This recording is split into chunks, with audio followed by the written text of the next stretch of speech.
ନମସ୍କାର ସାଙ୍ଗମାନେ। ଆଜି ଚାଲନ୍ତୁ ମୁଁ କ'ଣ ବନାଉଛି ଦେଖିବା। ଏଇଟା ଦେଖନ୍ତୁ କ'ଣ, ଦେଖନ୍ତୁ ମୁଁ ଅଦା ରସୁଣ ଶିଳରେ ମୁଁ ବାଟି ଦେଉଛି। ବାଟି ଦେଇ ସାରିଲା ପରେ ଦେଖନ୍ତୁ କେମିତି କେତେ ସାରା ଖରା ହେଇଛି। ସେ ଖରାରେ ବସିକି ମୁଁ ବାଟୁଛି। ମୋର ଶିଳରେ ବାଟିବାର କାରଣ ଏଇଆ ଯେ ଯେଉଁଥିପାଇଁ କି ଗ୍ରାଇଣ୍ଡିଙ୍ଗ କରିଦେଲେ ମସଲାଟା ଟିକେ ପାଣିଆ ହେଇଯିବ, ସେଥିପାଇଁ ମୁଁ ବାଟି ଦେଉଛି। ତାପରେ ଦେଖନ୍ତୁ ଆଳୁ ଭାଜିକି ରଖିଦେଲି। ଆଳୁ ଭାଜି ସାରିଲା ପରେ ପିଆଜକୁ ପକାଇଦେଲି ତେଲରେ। ଦେଖନ୍ତୁ ହେଇଗଲାଣି ମୋର ପିଆଜ ପୁରା କଲର୍ ଆସିଗଲାଣି।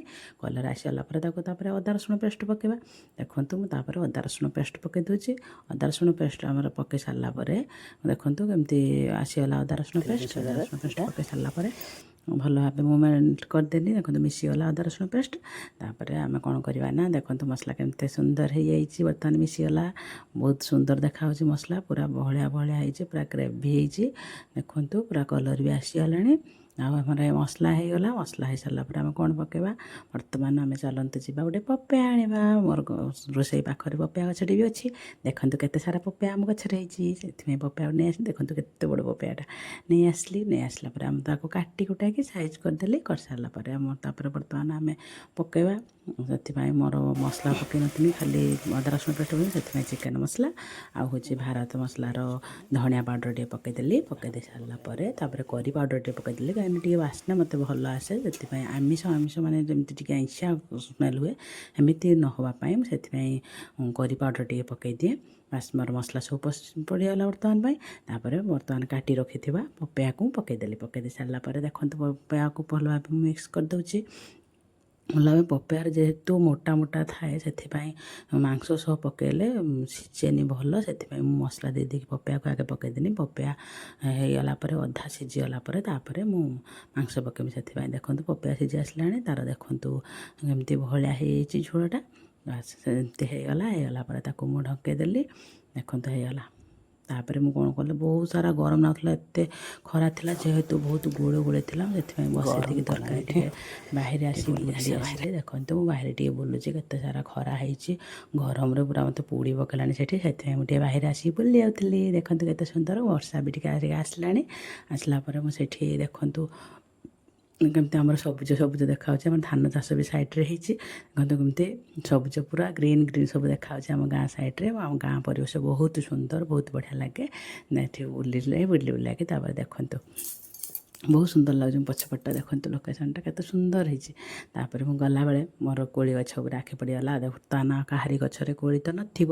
ଦେଖନ୍ତୁ ଆମ ଗଛରେ ଗୋଟେ କୋଳି ଗଛ ହେଇଥିଲା, ସେଠି ଦେଖନ୍ତୁ ନୂଆ କୋଳି ହେଇଛି, 3ଟା କୋଳି ହେଇଥିଲା। ସେଥିପାଇଁ ଆପଣମାନଙ୍କ ସାଙ୍ଗରେ ମୁଁ ସେୟାର କରିଦେଲି।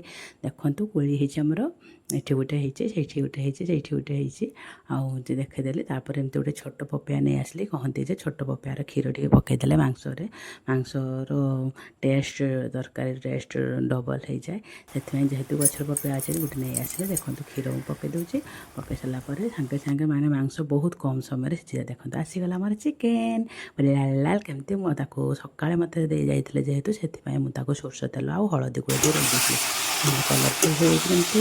ବର୍ତ୍ତମାନ ଆମେ ଧୋଇଦେବା, ଚିକେନ୍ ଦେଇଦେବା। ପପେୟା ବି ରସିଜା ହେଇ ଆସିଲାଣି। ବର୍ତ୍ତମାନ ଚିକେନ୍ ପକାଇଦେବା। ଦେଖନ୍ତୁ ଚିକେନ୍ ପଡ଼ିଗଲା। ତାକୁ ଭଲ ଭାବେ ଆମେ ମେଲ୍ଟ କରିନେବା, ଧୋଇଦେବା ଭଲସେ ଦେବ। ଢାଙ୍କିଦେଲି। ବର୍ତ୍ତମାନ ଢାଙ୍କିଦେବା। ଆଉ ଆଳୁ ଗୋଟେ ଭାଜିକି ରଖିପାରିବା। ଦେଖନ୍ତୁ ଆଳୁ ବର୍ତ୍ତମାନ ପକାଇଲେ ପୁରା ଘୁଣ୍ଟିଯିବ, କଲର୍ ବି ଡିଫେକ୍ଟ ହେଇଯିବ। ସେଥିପାଇଁ ମୁଁ ତାକୁ ଆଳୁ ରଖିଛି। ପାଣି ଦେଇ ସାରିଲା ପରେ ମୁଁ ଆଳୁ ପକାଇବି। ଦେଖନ୍ତୁ ଭଲ ଭାବେ ଢାଙ୍କିଦେଲେ। ବର୍ତ୍ତମାନ ଆଳୁ ଆଉ ପପେୟା ଆଉ ଚିକେନ୍କୁ ବର୍ତ୍ତମାନ ଗୋଳାଗୋଳି କରି ଢାଙ୍କିଦେଲେ। ବର୍ତ୍ତମାନ କାଢ଼ିଦେଲେ। ଦେଖନ୍ତୁ ପପେୟା ସିଝିଗଲାଣି ବର୍ତ୍ତମାନ ପାଇଁ ଦେଖିଦେଲି।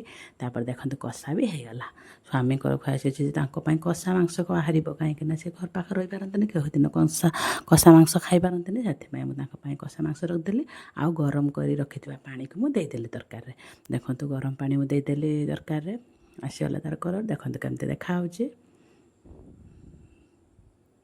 ହେଇଗଲା। ବର୍ତ୍ତମାନ ମୋର ଝୋଳ ବି ହେଇଯାଇଛି।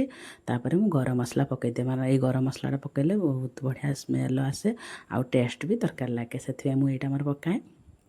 ବାସମତି ତରକାରୀ ଗରମ ବର୍ତ୍ତମାନ ମସଲା ରେଡ଼ି ପକେଇକି ହେଇଗଲା। ତାପରେ ଦେଖନ୍ତୁ ତାହେଲେ ଏଥର ଘରକୁ ପଳେଇବା, ଛୁଆମାନେ ଖାଇକି ଶୋଇବେ। ସେଥିପାଇଁ ଭାତ ଥାଳି ମୋ ଝିଅ ପାଇଁ ଆଉ ଭାତ ତରକାରୀ ବାଢ଼ିଥିଲି, ନେଇ ଦେଖନ୍ତୁ ଆସିଲି। ତରକାରୀ ଛୁଆ ବାଢ଼ିଥିଲି ପାଇଁ ତା ପାଇଁ ବାଢ଼ିଥିଲି, କଲର୍ ସେଇଟା ଦେଖନ୍ତୁ ମୁଁ କେତେ ସଜେଇ ସୁନ୍ଦର ଦେଇକି ଆସିଛି। ଆପଣମାନଙ୍କୁ ଦେଖେଇଦେଲି ବର୍ତ୍ତମାନ ତା ଆଉ। ପାଇଁ ଭାତ ତରକାରୀ ରାନ୍ଧିଦେଇକି ଦେଖନ୍ତୁ ତାକୁ କଲର୍ ଆପଣମାନଙ୍କ ପାଇଁ ଆସିଛି ନା ସଜେଇକି ନାହିଁ ମୁଁ ଟିକେ ଠିକ୍ ସେ ଆପଣମାନେ ଦେଖେଇଦେଲି। ମୋତେ କମେଣ୍ଟରେ ଯେହେତୁ ମୁଁ କହିବେ। ଭିଡ଼ିଓରେ ନୂଆ ଆଉ ଅଛି, ଝୋଳଟା ବି ପ୍ଲିଜ୍ ପ୍ଲିଜ୍ ବହଳିଆ ପ୍ଲିଜ୍ ଥିଲା, ମୋତେ ମାନେ ଗ୍ରେଭି ସବସ୍କ୍ରାଇବ୍ ବହଳିଆ କରନ୍ତୁ, ଥିଲା, ଲାଇକ୍ ଭଲ ସେୟାର ଲାଗୁଥିଲା, ସବସ୍କ୍ରାଇବ୍ ଟେଷ୍ଟି ନିହାତି ବି ବଢ଼ିଆ କରନ୍ତୁ। ଥିଲା। ପ୍ଲିଜ୍ ଜୟ ଦେଖନ୍ତୁ ଜଗନ୍ନାଥ। ବାଢ଼ି ଦେଲି, ବାଢ଼ି ସାରିଲା ପରେ ଆପଣମାନଙ୍କୁ ସଜେଇକି ଟିକେ ଦେଖେଇଦେଲି। ଦେଖନ୍ତୁ